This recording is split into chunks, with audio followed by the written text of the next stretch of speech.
नमस्कार मंडळी, खूप खूप मनापासून स्वागत करते तुमचे माझ्या आणखी एका नवीन ब्लॉग मध्ये। तर मंडळी, तुम्हाला आजरा घनसाळ या तांदळाचे नाव ऐकून देखील माहित असेल।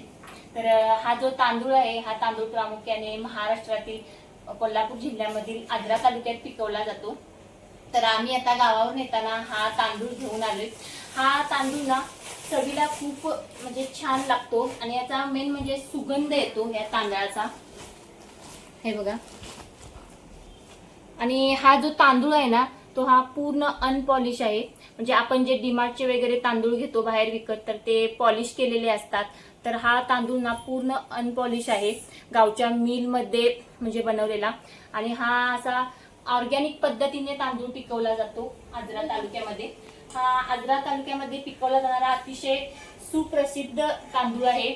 आणि ह्याची म्हणजे चव, सुगंधीसाठी हा तांदूळ तांदळाला जीआय टॅग म्हणजे जीआय मानांकन सुद्धा मिळालेला आहे। तर आम्ही ना हा गावी गेल्यानंतर तांदूळ असाच म्हणजे खाऊन बघण्यासाठी एकदा 2 किलो आणला होता घनसाळ, 2 किलो आणि 2 किलो इंद्रायणी।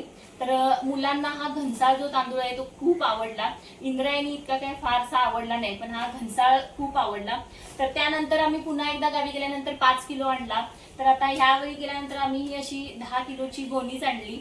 आणि खूप छान लागतो हा तांदूळ, नॉनव्हेज सोबत तर भन्नाट लागतो, एक नंबर। पण बाकी आपल्या नॉर्मल तांदळांपेक्षा हा तांदूळ महाग असतो, कारण हा तांदळाचा रेट 110 रुपये किलो आहे। ही 1100 रुपयाची गोणी आहे।